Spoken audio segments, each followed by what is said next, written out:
రాష్ట్ర ఆహార భద్రతా కమిషనర్ వీరపాండ్యన్ గారి ఆదేశాలు రాష్ట్రం అంతటా గత 2 రోజుల నుంచి పాల కేంద్రాలపైన దాడులు చేయడం, రాజమండ్రి దుర్ఘటన తర్వాత ఈ దాడుల్ని ముమ్మరం చేయడం జరిగింది.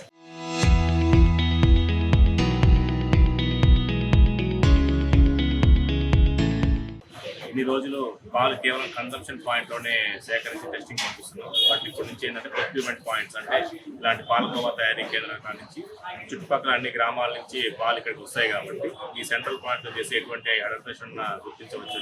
ఇక్కడికి వచ్చి తనిఖీలు చేసి శాంపుల్ సేకరణ జరిగింది.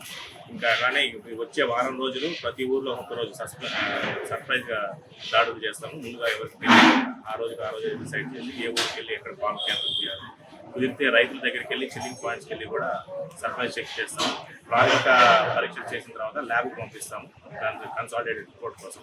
రిపోర్ట్ ఆధారంగా తమ చర్యలు చేస్తాం. ఇట్లా అంటే యూరియా కానీ స్టార్చ్ కానీ వాటికి చెక్ చేస్తున్నామని ఏమీ లేదు.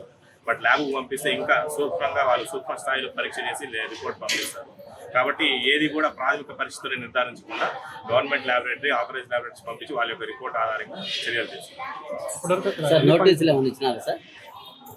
కాళహస్తి నిన్న తిరుపతిలో జరిగాయండి. ఈ రోజు కాళహస్తి, రేపు వేరే ఊళ్ళో చేస్తాము. కాళహస్తిలో ఈ రోజు మధ్యాహ్నం ఇంకా 2-3 పాయింట్లు కూడా చూడబడతాయి సమయం.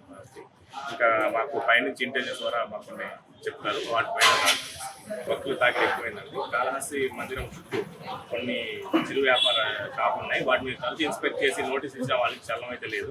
ఆల్రెడీ ఇది కమిషనర్ గారు తీసుకెళ్ళింది. సారు వాళ్ళకి ఇంకా టైం బౌండ్గా నోటీసులు ఇచ్చి దానికి రెస్పాండ్ అవ్వదు, ఇంకా క్లోజర్కి ఆదేశాలు ఇవ్వడం. ఆల్రెడీ వాళ్ళు చాలా మందికి నోటీసులు ఇచ్చాము, ఫ్రీక్వెంట్గా జరుగుతున్నాయి, కానీ ఇంకా వాళ్ళు దానికి సరిగ్గా స్పందించలేదు. కొన్ని మాత్రం స్పందించి లైసెన్స్ తీసుకున్నారు. వాళ్ళు కూడా చాలా ప్రకారం నడుచుకోకపోతే వాళ్ళు కూడా ఫ్లడ్ చర్య తీసుకున్నారు. అది కూడా త్వరలో ఒక వారం 10 రోజులు అది కూడా జరుగుతుంది. Local to global news at your finger tips. మీ చేతిలో ఒక ఆయుధం. Download Raw TV app. Media legend Ravi Prakash is back.